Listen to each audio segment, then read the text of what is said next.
आपकी अदालत में चैंपियन बॉक्सर मैरी कॉम पर आरोप है कि ते बधानी साथे लड़े छे। મેરી કોમ, આ સ્પોર્ટ્સની દુનિયાના બધા લોકોએ જોયું છે કે તમને હારવું સહન નથી થતું. જરૂર. હારવું પસંદ નથી, માત્ર જીતવું છે. મને હારવાનું સાચે પસંદ નથી, કારણ કે હું છે ને મારી મહેનત, how much I give, how much I paid, બીજા એથ્લેટની કમ્પેરિઝન નથી કરતી. મારી જે ટ્રેનિંગ સિસ્ટમ છે અને એનર્જી લેવલ છે, ટ્રેનિંગ બીજી પણ છે, એક્સ્ટ્રા ટ્રેનિંગ પણ કરું છું, કોચ. તો એટલે હારવાનું પસંદ નહોતું. ટોક્યો ઓલિમ્પિક્સનો કિસ્સો આપણને બધાને યાદ છે. તમે તમારી જાતને, તમે પોતાને વિનર ડિક્લેર કરી દીધા, તમને લાગ્યું કે તમે જીતી ગયા છો, પણ ખરેખર તો પાછળથી રેફરીએ કહ્યું કે તમે તો હારી ગયા. ટોક્યોવાળી ફાઇટ ફર્સ્ટમાં તો કંઈ પ્રોબ્લેમ હતો, આપણી ઇન્ડિયા જર્સી પહેરીને હું જીતી ગઈ. ઠીક છે, સેકન્ડવાળી જે ફાઇટ હતી, હમણાં એક ફાઇટ ખતમ થઈ રહી છે અને નેક્સ્ટ ફાઇટમાં હું જઈ રહી છું. બોલો. અને એ સમયે મને આમ ડિસ્ટર્બ કરી રહ્યા છે. તો કે છે તમે જર્સી નથી પહેરી શકતા. અરે, મેન્ટલી ડિફિકલ્ટી ડિસ્ટર્બ કરીને ટોર્ચર કરી દીધી. I cannot argue also. I don't have time. Warming up પણ તમે કરવાનું કહો છે. છો કે અમુક જ સેકન્ડ પહેલા એમણે તમને કહ્યું હતું કે જે ઇન્ડિયા જર્સી પહેરી છે એને તમે ચેન્જ કરો. જી. તો એ સમયે મને ટાઈમ જ નહીં મળ્યો. હમણાં એક ફાઇટ પછી મારી ફાઇટ આવવાની છે. એ ટાઈમમાં રેડી થવાનું છે અને એ ટાઈમમાં વોર્મઅપ કરવાનું છે. બોડી વોર્મ કરીને, એક્સરસાઇઝ કરીને થોડું હવે વિધાઉટ વોર્મઅપ તો અચાનક નહીં જઈ નહીં શકીએ રિંગની અંદર. અને અંદર ઘણું દુઃખ થયું. આપણી પોતાની ઇન્ડિયાની જર્સી નહીં પહેરી શકું અને નહીં પહેરીને લડી રહી છું. અંદર કંઈ ફીલ આવ્યું, ઘણું ખરાબ લાગ્યું, ઘણું દુઃખ થયું. એ લોકોએ એક જર્સી આપીને પહેરીને જતી રહી અને લડી લીધું અને મેં 2 રાઉન્ડ જીત્યા અને 1 રાઉન્ડ હારી. 3 રાઉન્ડ લડવાનું છે ને, તો 3 રાઉન્ડમાંથી ફર્સ્ટ રાઉન્ડ એ જીતી ગઈ અને બીજો રાઉન્ડ મારો છે, થર્ડ રાઉન્ડ મારો છે. તો કોણ જીત્યું? પછી આ બોક્સિંગની સિસ્ટમ છે, રૂલ છે.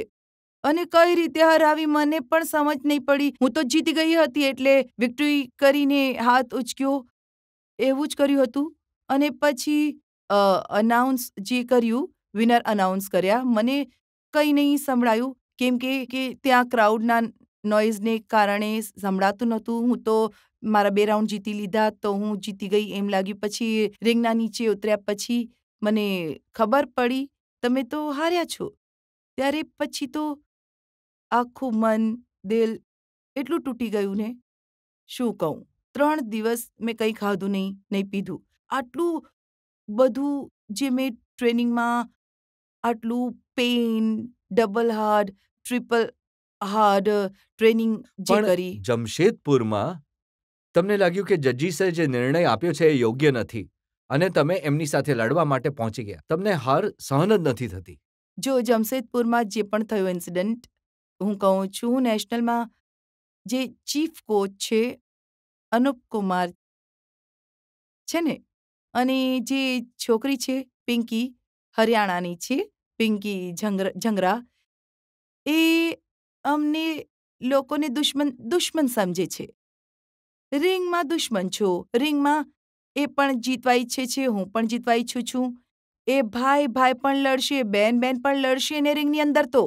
હને એક કેટેગરીમાં હશો તો એમ પણ લડવાનું છે. કોણ આગળ જવાનું છે, કોણ જીતશે, એ તો પોતપોતાના દમથી રમશે, પોતપોતાની સ્માર્ટનેસથી અને જીતવા ઈચ્છે છે ને. એમ હું પણ રિંગમાં રમીને જીતીને આવી અને શું થયું, એ લોકોના મગજમાં શું ભરાઈ ગયું ખબર નહીં.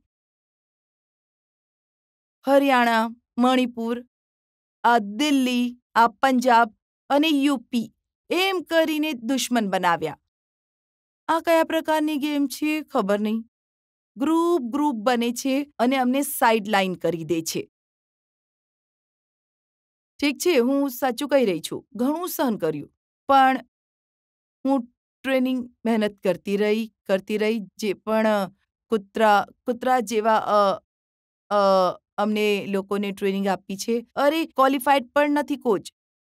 ક્યાંથી વોલીબોલ કોચથી boxing coach, volleyball coach, sir volleyball coach હતો. વોલીબોલ શું બોક્સિંગ કંઈ પણ નથી રમ્યો. આ સાચું છે. ઘણો ચીફ કોચ બનીને આવ્યો ને બોક્સિંગમાં. જે પણ ચીફ કોચ બનીને આવ્યું એ લોકોની અચીવમેન્ટ જુઓ. નેશનલ પણ નથી રમ્યા. અરે નેશનલ માટે માત્ર પાર્ટિસિપેટ. અને કોલેજ યુનિવર્સિટીમાં કંઈક રમ્યા અને બોક્સિંગ ડિપ્લોમા કરી લીધો, કોચ બની ગયો. એક વન પંચ પણ મારતા નથી આવડતો. આ મારો, આ કરો, તે કરો. અરે મને શીખવી રહ્યો છે, પણ હું શું કરું? હું ડિસરિસ્પેક્ટ તો નથી કરતી. Yes sir, yes ma'am, yes sir. પોતાના એમાં પોતાની સ્ટ્રેટેજી, પોતાની ટેકનિક, પોતાની સ્કિલ હું પોતે કરી લઉં છું. ક્યારેક અંદર તો અરે શું મળી ગયા છો તમે. અંદરથી તમને લાગ્યું હતું કે આને એક પંચ મારી દઉં ચૂપચાપ? ક્યારેક તો મન થયું.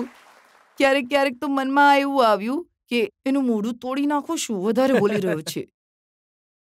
બિંગ અ ગર્લ છે ને, એક છોકરી થઈને પણ મેં પ્રૂવ કરીને બતાવી દીધું. અને એના પછી લગ્ન થઈ ગયા. લગ્ન પછી પણ ફરી પ્રૂવ કરી દીધું. લગ્ન થઈ ગયા તો હવે કંઈ નહીં થશે, ખતમ, મેરીનું એવું હતું. અને એ પણ પ્રૂવ કરી દીધું. Back to back. Thank you. ઘણો આભાર. અને એના પછી માં બન્યા પછી ફરીથી બેક ટુ બેક. કેટલી વાર world championship back to back consistently મેં લીધા ને. અને માં બન્યા પછી ફરી વર્લ્ડ ચેમ્પિયન બની. અને પછી ઓલિમ્પિકમાં પછી વેટ નથી. પછી એમાં 4th ટાઈમ મેં મેડલ એક જીતીને આવી. હા, ગોલ્ડ તો નહીં જીતી શકી, એ પણ હું પણ અંદરથી તૂટી રહી છું. દેશને માટે ગોલ્ડ હું પણ આપવા ઈચ્છતી હતી. અને મારી કેટેગરીમાં નહીં હતી, તો પછી મને હવે હાર કેટેગરીમાં રમીને ઓછામાં ઓછું મેડલ જીતીને તો આવી છું. જનતામાંથી સવાલ લઈ શકીએ એક બે? એક મેચ તે હતી જેમાં તમે 4 કલાકમાં 2 કિલો વજન ઘટાડ્યું હતું, જે વિનેશ ફોગાટ પણ નહીં કરી શકી. તો તમે કઈ રીતે કર્યું? પોલેન્ડમાં કોમ્પિટિશન હતી. અમે લોકો રાત્રે પહોંચ્યા, મિડનાઇટ. અરે 1-2 કલાકમાં સવાર થઈ રહી છે. તો એ સમયે પહોંચ્યા અને જે સવારે મારું વેટ, ઓફિશિયલ વેટ વેઇંગ આપવાનું છે. અને એ પણ ક્યારે? 7:30. એટલે મારી પાસે ટાઈમ નહોતો કે હું પછી શું કરું. એટલીસ્ટ એ લોકોએ મારે માટે કન્સિડર કરી દીધું કે હમણાં જસ્ટ અરાઇવ્ડ છે મિડનાઇટમાં, તો 2 કલાક તો આપી દે છે. અને કરીને 2 કલાક માટે અમને લોકોને ચાન્સ મળી ગયો. 7:30 એ શિફ્ટ કરીને 9:30ની કરી દીધી. હને તો આ હું પીરિયડમાં શું કરવાનું છે? હું દેશને માટે રિપ્રેઝન્ટ કરી રહી છું. અને હું વેટના ચક્કરમાં અને ડિસ્ક્વોલિફાઈડ થઈ ગઈ તો ઘણું નુકસાન. અને મારે માટે તો ઘણું એમ્બેરેસિંગ. રમવા ગઈ અને વેટ પણ નથી જોઈ શકતી. શું વિચારશે લોકો? બોલો, તમે લોકો પણ શું વિચારશો? અરે મેરીકોમ ગઈ રમવા માટે, વેટ પણ નથી જોઈ શકતી. અને આજ તો વિચારશો તમે લોકો. દેશના પૈસાનું નુકસાન કર્યું, આજ તો વિચારશે ને. સાચી વાત છે. ખોટું. મેરીકોમ મેમ વેટ વધારી નહીં શક્યા. झूठ. એ જ તો.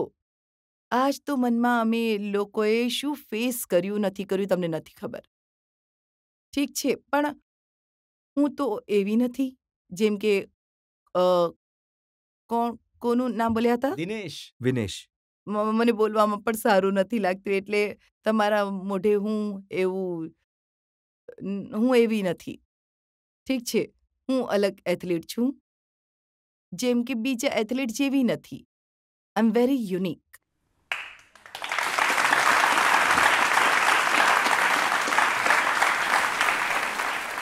નક્કી કરી લીધું તો નક્કી કરી લીધું. મેં કમિટ કરી લીધું તો પોતાનું પણ નહીં સાંભળી શકું. એ જ છું હું, મેરી કોમ. તો મેં સતત સ્કીપિંગ રોપ 2 કલાકમાં 1 kg ઓછું કરી શકી. શું થયું, કેમ, હવે નહીં ખબર. માઇનસ છે ભાઈ. અને મારી કિટ આપી સર, વોર્મ ક્લોથ પણ નહીં, બીજા તો એ વોર્મ ક્લોથ, જેકેટ, ઓવરકોટ, શું કિટ નહોતી. બાપરે, એક્સ્ટ્રા. અમને લોકોને તો એક શિપ નરેશ, વિન્ડશીટર હજી ઠંડુ. અને એમાં કુશન પણ નથી, અંદર વોર્મનું એ પણ નથી. બોલો, એમાં શું કરું હું? બહાર જાઉં તો વધુ કડક થાય છે. આટલા માઇનસમાં હાથને આઈસ બની રહ્યા છે, તો કંઈ નહીં કરી શક્યા. આટલો નાનો રૂમ છે, તો એમાં સ્કીપિંગ. હા, બિચારી, એણે પણ કોશિશ કરી છે, પણ હારી ગઈ. હિંમત એ ખોટી વાત છે. માત્ર 100 ગ્રામ એમને હજી ઓછું કરવાનું હતું. હા, કોમેન્ટ આપવા નથી ઈચ્છતી, પણ લોસ આપણું છે ને. મેડલ આવી ગયું ઓલરેડી. બોલો, સિલ્વર એ પણ.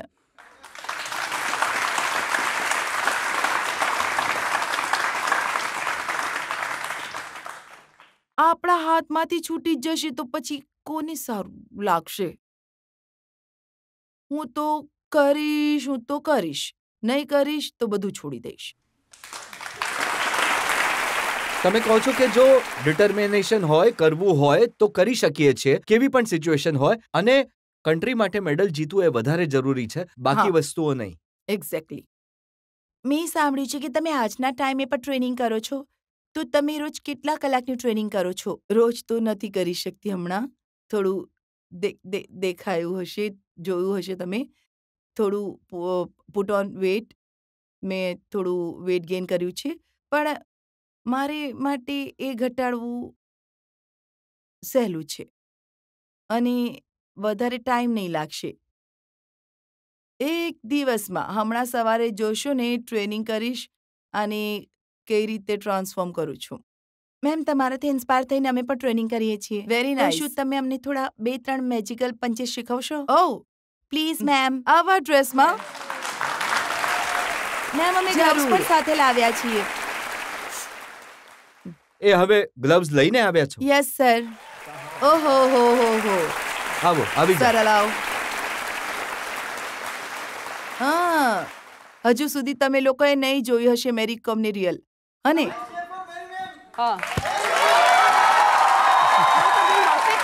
You play boxing how long? How long you have been? 4 years. 4 years. You play national also? Okay. Very nice. Okay. Great. 1, 2. Okay. 1, 2. Now we'll do shadow boxing. Whatever you want to do.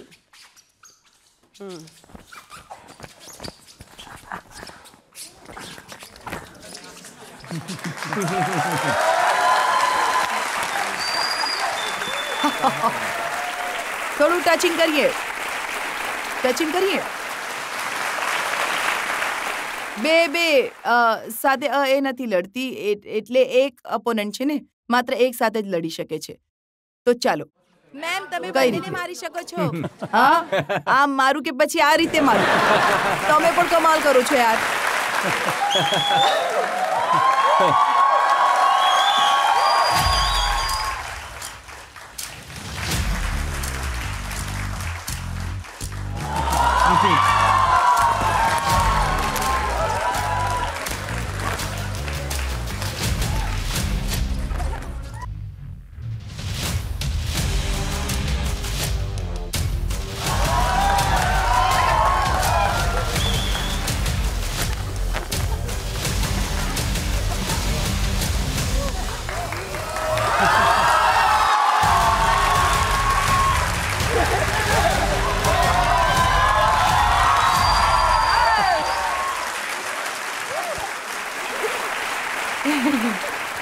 Bus